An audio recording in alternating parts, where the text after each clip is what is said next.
Welkom bij een nieuwe aflevering van de Nederlandse Kubernetes podcast. De podcast over Kubernetes voor iedereen. Ik ben Ronald Kers en ik zit zoals altijd met... Hallo Ronald. Jan Stomphorst, Solutions Architect bij ACC ICT. Hallo Jan. Hallo Ronald. Hey, Cloud Native Day? De Dutch Cloud Native Day. Oh, de Dutch Cloud Native Day. Ja. Heb je naar je zin? Nou, het is echt een... Ik moet zeggen, de talks zijn echt geweldig. Ja. Dat is in veel... We gaan best wel veel naar events. Maar hier zijn echt de talks wel... Ja, een leuke variatie in de talks. Dus voor iedereen is er wel wat te vinden. Dus dat is super gaaf. En ik heb iets gehoord over een tractor. Een tractor. Ja? Vind je tractors leuk? Ja. Als kleine jongen, hè, Ja. naar de boerderij tractors kijken. Maar we hebben wat gasten ook, hè, over een tractor. Ja. So, without further ado, I'd like to introduce Wieneke Keller. Yes. Welkom Wieneke. En Sebastian Lenartowicz. Hello. Hello. To start with Wieneke, can you introduce yourself to the listeners? Yeah, definitely. Yeah, my name is Wieneke Keller. I work for Aurea Imaging as their CTO. So I'm responsible for all the technology. And we built a nice device on top of a tractor. Okay, and how did you get started in this project, or what's your background? My background is I worked for many different companies, mainly as an IT architect. So I worked for Bol.com for a while, Access for All. Then I made a nice step into the broadcast for 2 years. So there I was responsible for more or less all the Dutch live television. But in the end, I really like innovation. I like hardware. So I really like the combination between data, hardware, innovation. And that's why I ended up at Aurea Imaging. And where does the passion for IT come from? Yeah, I think it's more or less that when I was young, I thought computers are kind of stupid. I'm going to make a better world and make computers. Cool. Nice. Better, cool. Yeah. Yeah. Nice. And Sebastian, can you introduce yourself? Yeah, so I'm Sebastian. I'm the senior software engineer on the TreeScout project for the last year and a half or so, though I've been with Aurea for the last 3.5 years, originally from Canada, and now present here in the Netherlands for longer than I'd like to admit, given how bad my Dutch is. What is your best Dutch word? Not fit to repeat on air. Okay, awesome. Just make it super tough, right? Yeah. So I was originally brought into Aurea to help them build up their cloud infrastructure, transition from on-premises operation using basically Python scripts, because Aurea is started as a data science company, geoanalytics company, towards building microservices in the cloud, building out their web backend, and then eventually brought into the TreeScout project as a cloud native expert, software architect, software engineer. Okay, and you've got a Commodore 64 shirt on, so I can tell you're going way back. So what's your background? Not as far back as you'd think based on this shirt. I honestly came out of... I actually studied computer science at the biggest agricultural school in Canada, with a side of GIS, go figure. So Aurea, in that sense, is kind of the perfect fit. And then I came to the Netherlands, about 7 odd years ago for a different software job. Okay. And you two had a talk here, the K3s on a tractor, a happy marriage. Can you elaborate on your talk? What is it about? Yeah, what we did explain is the use case which we want to solve for our customers, the apple and pear growers in the Netherlands. And we explained how we want to help them, how we first did the first beta season, which did not lead to the results that we wanted to. Then how Kubernetes helped us to improve our solution. And then ended up into launching quite a successful product, which is now, we sell it in Europe. And we're growing quite fast as a company because we choose the nice architecture with Kubernetes. Okay, and what was there before Kubernetes? Was the journey in that? So the TreeScout started about 3 years ago, originally as a set of proof of concept scripts on a developer's laptop. Basically, can we take input from a stereo camera and use it to locate objects in the real world in sort of a messy outdoor setting?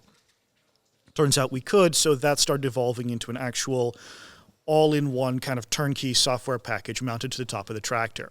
The architecture ended up evolving so last year, so beta season was spring of 2023.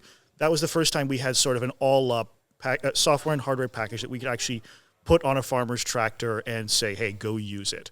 The architecture we had at that point was effectively 4 pseudo microservices in a single Python monolith running inside a single Docker container on board the device. The problem with that was it was impossible to diagnose issues. Everything was dumping to the same log. Everything was talking to everything. If one component crashed, yes, it would come back, but it couldn't talk to any other components again. The result was we had, about 40 drives during that period, during that about week-long period, where we had the beta season. 6 of them were successful? Yeah, 6. And the average time for the farmer between actually driving his tractor through the field and actually getting anything useful out of that was about a month, which doesn't really work well when that entire season where that data is valuable lasts about a week. Okay, so the product scans the lens of the farmer to get crop information, Yeah, or I can explain it maybe a little bit better. We were diving right into the yeah, details. that's why I'm pulling a bit back. Yeah, so no, I'm that's perfectly fair. Yeah, so we're in the area of what calls precision agriculture, and we are in the apple and pear orchards, and we really want to get the best out of every tree for the grower. So the traditional approach is treating an orchard per field, and the field is somewhere around 1 hectare to 10 hectares. But then every tree get the same treatment. But a tree differs per... yeah. It's a living being. It's a living being, and it's standing there for 20 years. So it makes sense to see if you can optimize the output of every tree. And we're doing that by the TreeScout, and that's a device which you can put on the tractor, and then we're scanning every tree. And we share those results with the farmer, but we also make sure that he can take action on it. So one of the products which we also touched in the presentation is blossom thinning. So if you have lots of blossom on a tree, you get small apples. And small apples don't get a good value. You want to have mid-size apples because they're getting... Yeah, you get the most money out. You don't want big apples? No, you want medium size. Yeah, That's a good tip for my apple tree at home. So I have a lot of blossom and I want good apples, cut the blossom you away. need to do blossom thinning. So what we're doing is our device can detect how much blossom is on a tree. And we can give a map with which tree has lots of blossom and not. And then the farmer can choose kind of a value where he said, okay, this is the optimum value for my apple trees, and then he can import that map into a sprayer, and then the sprayer goes on and off based on the map. So then you only... The sprayer? Yeah, and it's a sprayer. It's spraying kind of salty water, and if it's on the blossom, a water gun. The blossom will die. Yeah, kind of a water gun. It's essentially a big trailer pulled behind the tractor that sprays various chemicals onto the trees. Yeah. But just like my water gun at home. So only weighs about 3 tons. No. yeah. Oh, that's awesome. Yeah. Yeah. What kind of tools do you use for this? In what sense? A tractor. Yeah, the tractor. Yeah. What tools run on the tractor? Yeah. So the tractor itself is basically just a tractor. Historically, so to run a precision sprayer, regardless of where the map comes from, you basically need 3 things. You need the tractor itself. You need a high precision GPS device known as an RTK GPS device, which is accurate to about 2 centimeters. Typical commercial GPS is about 2 meters accuracy. Which isn't good enough for these kinds of applications, since your tree is usually only in modern orchards, only about 50 centimeters wide. And then you need the sprayer itself, which is towed behind the tractor, loaded with chemicals, and then gets the feed from that GPS, combines it with that map that you plug in before you start, and then selectively sprays those trees. Okay. But there must be some also like a computer unit or like. So the way agricultural peripherals work is actually each device has its own onboard computer. There is a tractor-wide communications bus, basically. It's a derivative of CAN bus found in automotive applications, but each device is effectively completely independent. The only shared component is electrical power, a bit of networking, and a UI touchscreen. Okay. But each device basically drives an application on that UI touchscreen from its onboard computer. Okay. Yeah, and our TreeScout consists of cameras, onboard computer, and some communication with the GPS to get that feed. Yeah. So, but I think because there's also a lot of machine learning, maybe there Yeah. AI in the Onboard on the hours, tractor, yes. Yeah. Well, not on board the tractor itself. Specifically, the TreeScout actually has 2 computers on board. It has a simpler one for communicating with the tractor-wide communications bus, as well as a ruggedized NVIDIA Jetson. Yeah, exactly. That was the one I'm looking for. Yeah. Yes, ruggedized NVIDIA Jetson with a whole pile of CPU, RAM, and storage to run the deep learning, cloud communications, hardware interfacing, all of that more complex stuff. And that ultimately is actually a single node Kubernetes cluster. That's why we're here. Yay, Kubernetes! Finally. I was waiting for that. Yeah, I So know. my We've, slides also started with becoming an apple grower in 5 minutes. Yeah. Yeah, I where still you have got a should question start. about that also, but we'll get later. but yes, ultimately our device is a single node Kubernetes cluster sitting on top of a tractor running a 7 or 8 service microservice architecture based largely on an internal event bus. Okay, nice. So the Kubernetes part. Yeah, and I would say, why single node? Because that's the hardware configuration effectively. The hardware configuration was was settled upon first. We have limitations on available power as well as physical package size, as well as what kind of hardware is actually available in the space. Ruggedized GPUs ruggedized GPU computers are very much a new thing. Mm-hmm. If you'd gone asking around for suitable hardware 3-4 years ago, you wouldn't have found anything. So the result is we need to keep power consumption relatively low because we're running off the tractor's 12-volt electrical bus. Yeah. We can't make it, this 2-ton behemoth sitting on top of the vehicle, both for space and safety reasons. So the result is it's a single. The overall physical package is about 60 centimeters long, 50 or 60 centimeters long, containing wiring harness, single ruggedized NVIDIA Jetson, and the other sort of simpler computer for talking to the tractor's own bus. Okay, and why are you running then Kubernetes? So where we started, like I said, was a single Docker container running a set of small services. Mm-hmm. What we found there was the services would crash. We had a watchdog service in that to restart them, but they couldn't reconnect to each other. We couldn't see what was going on. We couldn't diagnose issues effectively. Since we were already a Kubernetes company in our cloud infrastructure, it was a natural fit to also try and put that on the edge. So about a year and a half ago, we picked up K3s, saw how easy it was to install, and started breaking apart that monolith, written entirely in Python, by the way, into proper containerized microservices communicating largely over RabbitMQ. And why K3s, not K8s? Single node system and just easy turnkey solution. Bare metal Kubernetes, everybody knows, it's always been kind of painful. General recommended configuration is at least 3 nodes. K3s was a lot simpler to just pick up and go. Oh, right. Oh, fair. And you said deep learning. Are you running a deep learning application also on the K3s node? Yes. And is it then for identifying the tree? Among other things, yes. So we have a number of applications on board, some deep learning based, some not. But one of the containers inside the Kubernetes cluster runs a full TensorRT pipeline, including hardware optimized models. Oh, that's cool. And we run that right now. For the TensorRT models, we run that at about 10 frames per second. Oh, that's really fast. Mm-hmm. And how do you deploy the new images? So right now we're still working on fully automatic over-the-air updates. Where we are now is basically we SSH to the machine and change a Helm chart config. But we expect by about February to have fully automatic over-the-air updates. Oh, nice. Because nice. it's not so scalable right now. No, are you planning?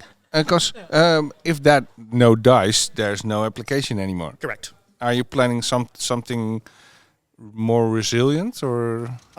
We're not looking at hardware revisions at the moment. Thus far, we've not had issues with robustness, though obviously that might change over the long term, given that the device lifespan is somewhere on the order of 7 to 10 years in practice.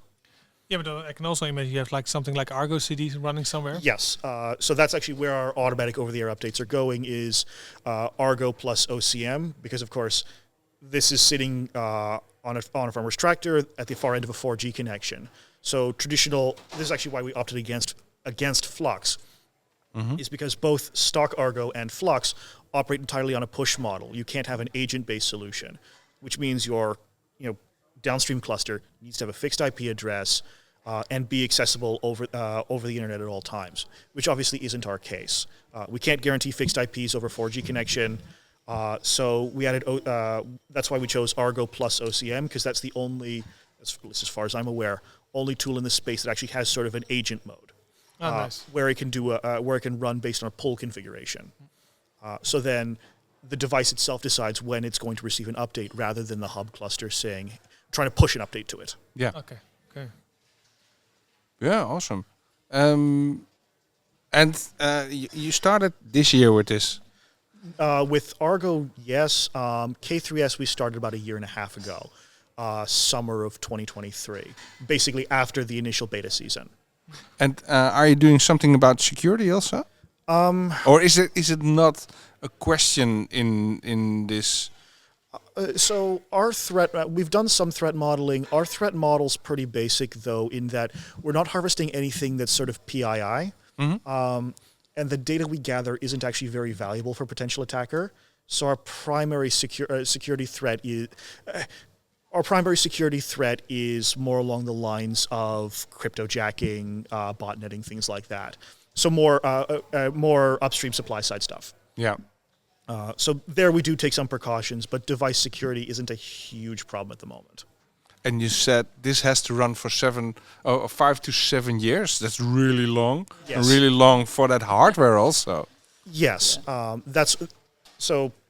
One of the things we highlighted at the end of our talk for sort of next steps is K3s. Basically, we have to be able to update the whole system over that device lifespan. And an OS update, because it's a sealed box, an OS update basically requires a field technician visit. It's not something the farmer can do himself. So one of our design requirements is that we have to be able to update the full end-to-end package over the air, including all the in-cluster components, but also the host system, and also that little secondary computer, which is just a little embedded like old-school EEPROM stuff, which we've recently gained the ability to do over the air as well. Awesome. Well, I can imagine a future where the farmer can have the option to do the maintenance themselves. When the node dies, he can just replace the hardware. Effectively, yes. That's our dominant sort of maintenance model. Yeah, but you have more nodes probably then. That's what the Chick-fil-A situation, right? They had more. They had 3 nodes, Three nodes, and when the NUC they were in the situation of NUCs, and when the one NUC dies, they take the one out, pull the one in, it gets provisioned automatically, and that's can go on. And that's something I've seen in another place as well, at a talk at KubeCon Paris this year by some guys from Thales Aerosystems, the avionics company. They had something very similar. It was 5 blades basically in a shock-mounted box mounted somewhere in the airplane's avionics bay to run the in-flight entertainment system. And it was a 5-node Kubernetes cluster. If one node dies, send a tech out, swap it, away you go. The others take care of provisioning it and making sure it's actually joined the cluster. But yes, in our case, the hardware configuration was already decided prior to embarking on the Kubernetes journey, and that's the most expensive part to change. So it's not something we're addressing until we really have to. Okay. And what about telemetry? I said, what solution do you have there? On our cloud side, it's Datadog. We're looking at Datadog for the edge side yet, but that's not something we've yet implemented. We're gathering a few basic metrics using application code at the moment. Oh, okay. And I heard something from somebody here who went to your talk. You also talked about a situation in Italy. Yes. So this year we had our second sort of all-up full customer test season back in beginning of April.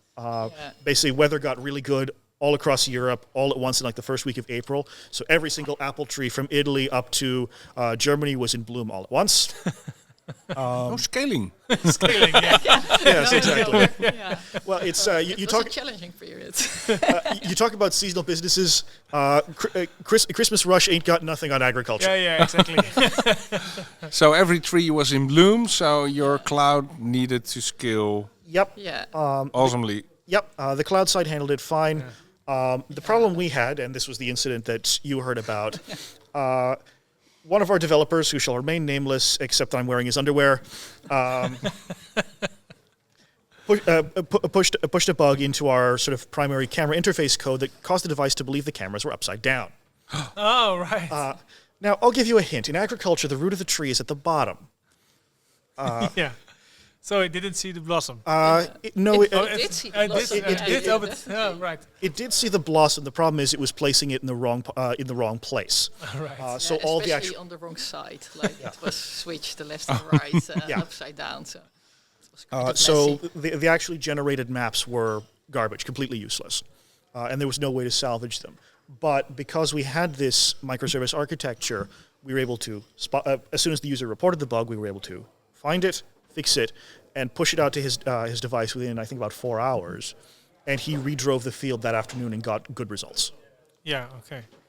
Yeah, I think especially that first season, it was more or less make sure that the product comes alive. It's quite hard to, from nothing, go to a product. So we decided to release it in a small batch with 8 customers and only released the bare minimum. So we didn't take care of over-the-air updates. It was just manual. We didn't have any release management. It was just if a software engineer was more or less brave enough to push an update. Yeah. And how many customers do you now have? Yeah, we started with 8. We'll end the year with 25, and we're aiming for next year 50 more customers. Oh, then we have impressive, 75. Yeah. So Mostly And we are across now- Europe, and next year the US and New Zealand as Yeah. well as test So we're trying installations. to keep it now more or less close to us, because especially the maintenance, Yeah, it's yeah. good to that you can reach it within a day. And also the US, Sebastian was there this summer to do kind of a demo, and it was quite challenging to get everything up and running. But we already have contacts over there to also go to the US, so we're really international. Interesting. And try to enter each year more countries, as in the end the Netherlands is too small for to really grow. And agriculture is a global business. Yeah. Just about every machinery supplier or equipment supplier does business across the entire world. and your product works only with trees? Yes. At the moment, yes. As we talked about during the talk, one of the other things we're looking at for the coming year or two is making it more, making the hardware more flexible to support different camera angles and things, to support, for instance, field crops. Yeah, would it be a thing also to make a mobile app so that the farmer can to pick up his phone and just walk around for a specific tree, or for maybe people at home who have like trees and want to do something with that? New market. Well, you need, there are 4,000 trees on 1 hectare. So if you really want to do precision farming per tree on your mobile phone. Well, maybe there are special use cases for a specific apple cross, creating a new kanji apple or something, Your phone also doesn't have high precision enough GPS. Oh, right. Okay. Commercial, civilian, or sort of commercial civilian GPS, like I said, about 1 to 2 meters, which puts you 2 to 4 trees over. Yeah, but I was just thinking about myself because I got an apple tree at home and I want to know how to get. I could always do the small apples, but now I know because there's too much blossom. But it's nice to have like that kind of a thing. I mean, at sort of the single tree level, you can thin the blossom by hand. That's been the traditional approach: is you get a whole bunch of cheap labor and get them to cut blossoms off by hand. Yeah. The problem is that, of course, doesn't scale to commercial orchard size. No. That's where you get the sprayers. That's where you get the chemicals. But if you're applying them at the whole field level, you end up pushing some trees out of the green zone. Too few blossoms. And I think one important thing is that we really want to integrate in the day-to-day life of a farmer. So he's going with his tractor through his orchard like 25 times a year. So if we can always collect data if he's driving through his orchard, we can really also help him in the future when we have like time series of data per tree. Then it becomes really interesting. Yeah, Because that's awesome. We can really see over years the results of of the treatment per tree.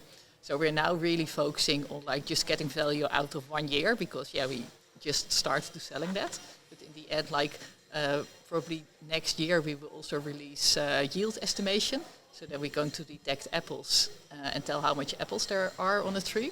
And if you can relate, like the blossom thinning with the yield from the apples, then it gets more and more interesting. So on the long term, we will move more into that direction. It's all about optimization. And then a drone to pick apples. They are already there. Yeah. Yeah. Yeah, that's what the K3s guys were talking, or the Spectral Cloud guys were talking about. Yeah. No, actually, that was one of the question of the audience. And will the TreeScout become a drone? But actually, we started in the drone business. Okay. So this is for us the next step, and that's more or less because a drone is not integrated into day-to-day life of a grower. It's really kind of an. Is it also not very difficult to maneuver a drone during an orchard with all the trees and the wind blowing through and everything? Yeah, so you can be between the trees, so you need to be above them, and then it's quite hard to really see what's on the tree. So we were quite successful also with the blossom because you can see from the top how much blossom is on it, but it's just not as accurate and scalable as integrated really with the day-to-day business of a grower. There's also certain agricultural practices that make drones impractical. Setting aside weather delays and things like that, many orchards now are installing hail netting, basically large areas of net canopy over the trees to protect them from hail. Oh, yeah. A drone can't see through that, which means you can't actually do any drone mapping. And you've got also protection against frost and all that stuff. Yeah. That they do that with water, I think. Yeah, that's right. Yeah, so the end result is drones are good as kind of an entry-level thing, but there's a lot of problems with them, both operational and practical. Fun that it's an entry level. It's the other way around. The other way around. Well, we need to ask Spectral Cloud. It's really like a drone you can just rent, you can just order, you can still order it at Aurea Imaging, just a drone flight for one field, and then you can get experience with precision farming, because precision farming is quite new. Many growers are just really first want to try it out before they invest in a TreeScout. So then it's quite a nice, a nice offer to also have. Cool. Yeah, very cool. Yeah. Up to we always have a final question. Sorry, we didn't prepare you guys for that, but it's not a very difficult one, I think. It's always how do you see the future of Kubernetes? Well, how would you like to see the future of Kubernetes? So the obvious answer I can give based on the last couple of years is seeing how much the Kubernetes on Edge ecosystem is growing. So I attended KubeCon Amsterdam last year, and there were like 3 people talking about Kubernetes on Edge. Canonical was there with Microservices. There was one talk about K3s. A couple people I talked to had a bit to say about it, but that was basically it. KubeCon Paris this year, I'd say a good quarter to a third of the talks were Edge related in some way. And here today, Spectral Cloud is here, of course. What was the other company's name? There was another company here also with a Edge offering, or like a Edge platform as a service offering. So I'm seeing that continuing to grow. Like, the Edge is the next frontier, and additional tooling growing in the Kubernetes ecosystem to meet the unique needs of the edge, especially the far edge, where you have things like network partition to worry about, semi-air gapping or complete air gapping, limited computational resources, things like that. One guy I talked to suggested the notion of a batteries included Kubernetes distribution, where it's not just a Kubernetes distribution, but it's also all of the other tools and operators you need to at least have a decent start. That's a turnkey solution. Effectively, yes. K3s is already kind of like that because you have K3s itself as well as the Helm operator, local storage operator, a couple other bits. But he was thinking a bit bigger than that. Install it, you've got everything you need to start building applications right there already. Okay, cool. Cool. Any additions? Any additions? Yeah. Not possible. No. I think from another angle, I think Aurea Imaging is also really a sustainable company to make the world a little bit better. And I just had also a nice talk about how can you measure the impact of Kubernetes on the environment. And I think that should be more relevant also with AI and all the data centers. So I think the future of Kubernetes is also to take that aspect into account. And not only on Kubernetes everywhere and the cool features, but also take care of the world. Yeah, okay. Cool. Thank you very much. Thank you very much. We're going to follow this technology close, and I hope to talk to you again in the future. Thanks. Thanks for the invitation. Given that it's a Kubernetes podcast, I hope you're going to follow it closely. Of course. We'll make sure of that. Thank you. See you later. Thank you for having us. You.